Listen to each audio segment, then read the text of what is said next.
माधव का घर। सुबह का समय। बाहर मूसलाधार बारिश हो रही है।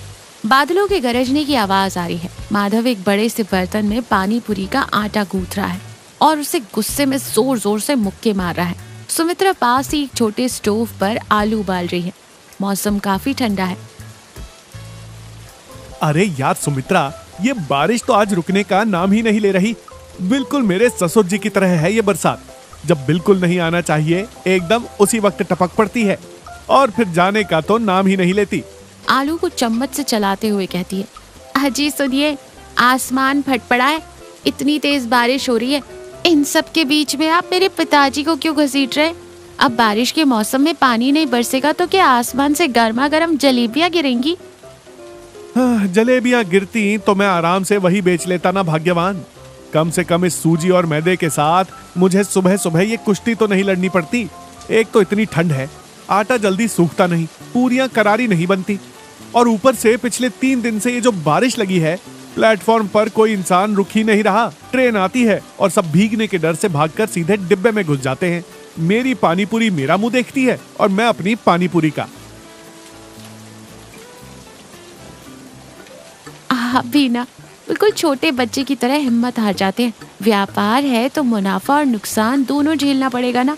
वैसे आज मौसम थोड़ा खुल रहा है, आप एक काम कीजिए, आज पानी पूरी का पानी थोड़ा ज्यादा मसालेदार और तीखा बनाइए। इस कपा देने वाली ठंड में जब लोग कांपते हुए आएंगे तो तीखा पानी पूरी खाकर उनके शरीर में जान आ जाएगी। माधव चाय की चुस्की लेते हुए, बात तो तुमने बिल्कुल पते की कही है सुमित्रा। आज का तीखा पानी ऐसा वैसा नहीं होगा। जो भी खाएगा उसके दोनों कानों से सीटी बजते हुए धुआं निकलेगा। ठंड और बारिश सब भूलकर लोग बस पानी पानी चिल्लाते हुए भागेंगे। ऐसा जादू करूंगा आज। हल्की हल्की बूंदाबांदी हो रही है। पुराने टीन के शेड के नीचे माधव अपना ठेला लगाए खड़ा है। ठेले पर माधव की स्पेशल तीखी पानी पूरी का बोर्ड लगा है।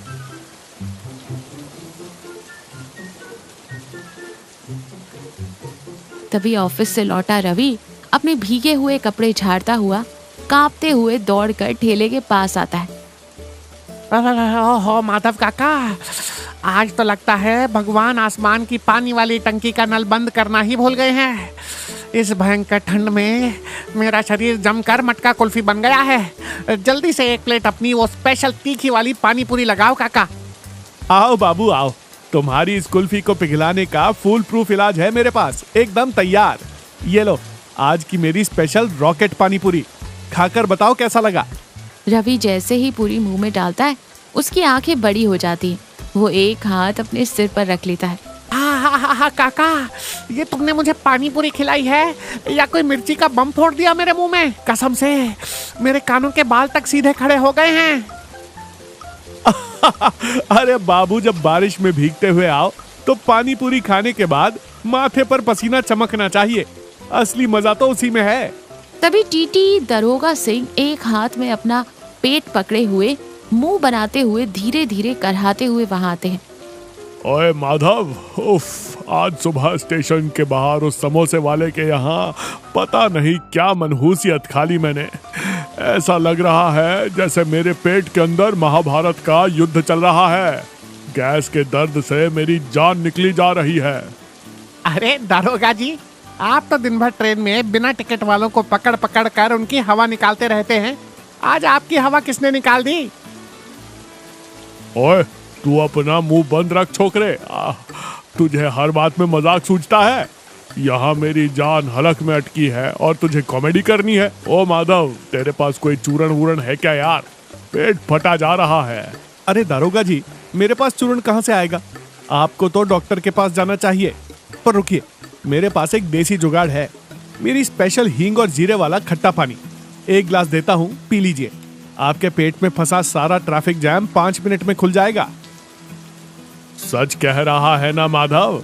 कहीं ये तेरा पानी पीकर मेरी हालत लोकल ट्रेन से सीधा सुपरफास्ट एक्सप्रेस जैसी तो नहीं हो जाएगी? अरे मेरे हाथों पर भरोसा रखिए साहब।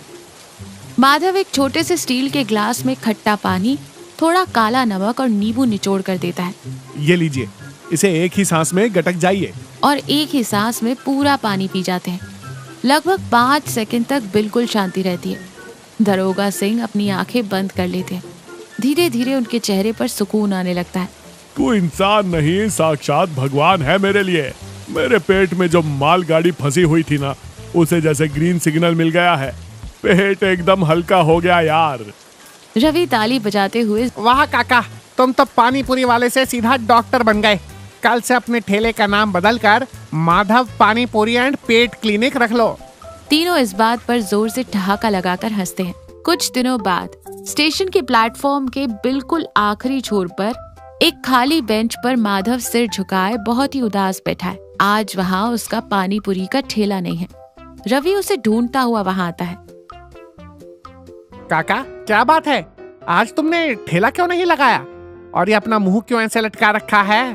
तुम्हारी कोई ट्रेन मिस हो गई है क्या? मेरी ट्रेन नहीं बाबू, आज मेरी किस्मत ही मिस हो गई है। अभी नए स्टेशन मास्टर साहब ने मुझे ऑफिस में बुलाया था और साफ कह दिया कि आज के बाद प्लेटफॉर्म पर मैं अपना ठेला नहीं लगा सकता। क्या? क्यों नहीं लगा सकते? तुम तो इतने सालों से यहीं अपनी दुकान लगा रहे हो। कह रहे हैं कि ये पुराना टिन का शेड टूटकर यहाँ नया मॉडर्न शेड बनेगा। अब यहाँ सिर्फ बड़े बड़े वीआईपी स्टॉल वालों को ही जगह मिलेगी। हम जैसे गरीब ठेले वालों को, प्लास्टिक तान कर खड़े होने वालों को अब स्टेशन पर कोई जगह नहीं है बाबू। सब ऊपर के अधिकारियों का ऑर्डर है। ये तो सरासर नाइंसाफी है काका। तुमने दारोगा जी से बात क्यों नहीं की? वो जरूर तुम्हारी कोई मदद करते। दारोगा जी बेचारे क्या करेंगे बाबू, वो भी तो रेलवे के एक छोटे से मुलाजिम ही हैं। मेरी किस्मत में शायद यही लिखा था। बस ये समझ नहीं आ रहा कि अब घर जाकर सुमित्रा को अपना ये हारा हुआ मुंह कैसे दिखाऊंगा। रात का समय, माधव बिना खाना खाए खटिया पर गुमसुम बैठा है। बाहर बारिश की हल्की हल्की आवाज आ रही है। सुमित्रा एक थाली में खाना लेकर आती है। पहले आप ये 2 निवाले खा लीजिए। आपके इस तरह भूखे पेट रहने से वो स्टेशन मास्टर हमारा ठेला हमें वापस थोड़ी दे देगा। मेरी भूख मर चुकी है सुमित्रा। सालों तक उस स्टेशन की पटरियों के साथ साथ हमारी जिंदगी भी तो दौड़ी है। उसी एक छोटे से ठेले पर हमारा पूरा घर चला है। आज अचानक ऐसा लग रहा है जैसे मेरी जिंदगी की गाड़ी ही पटरी से उतर गई हो। मैं किसी काम का नहीं रहा। आप कैसी बातें कर रहे हैं? पटरी बदली है, लेकिन आपके इन हाथों में जो जादू है, जो स्वाद है, वो तो कहीं नहीं गया ना। माधव, लोग आपके पास आते हैं आपके हाथों की बनी पानी पूरी का स्वाद लेने। वो स्टेशन का टीन का शेड देखने नहीं आते। उन्हें आपका प्यार, आपके बात करने का तरीका और आपकी मेहनत पसंद है। तो अब तुम मुझे क्या करने को कह रही हो? स्टेशन के अंदर ठेला नहीं लगाने दे रहे तो क्या हुआ?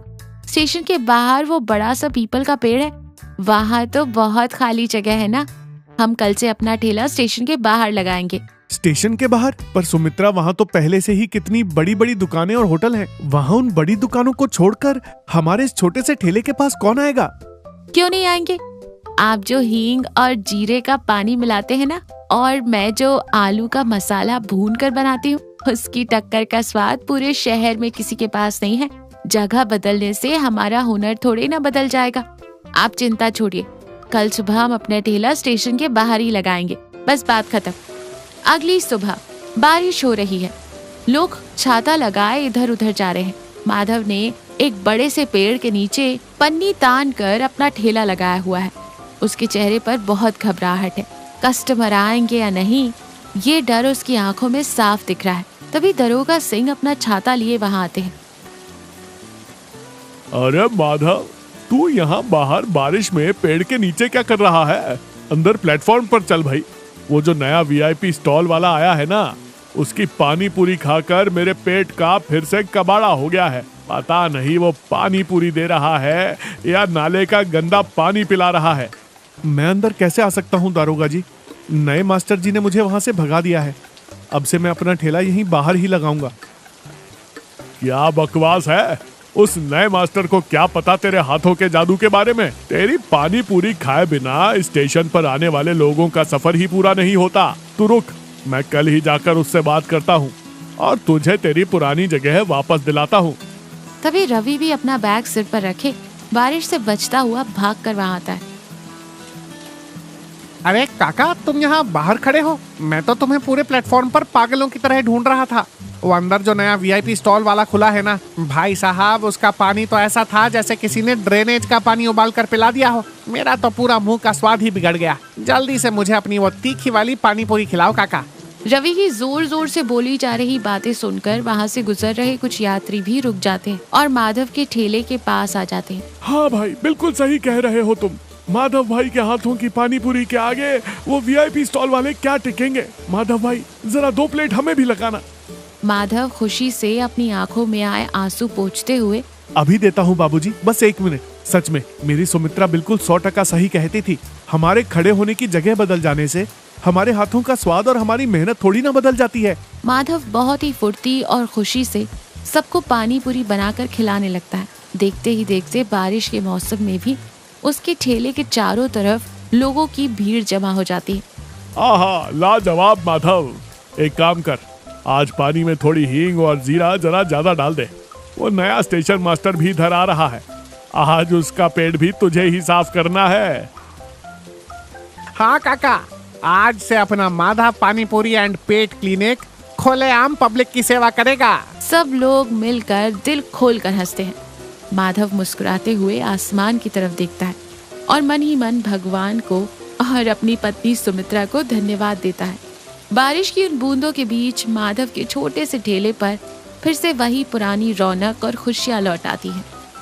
तो देखा, एक इंसान की असली पहचान इस बात से नहीं होती कि वो किस जगह पर है या उसकी हैसियत क्या है, बल्कि उसकी पहचान उसकी मेहनत, उसकी ईमानदारी और उसके हुनर से होती है।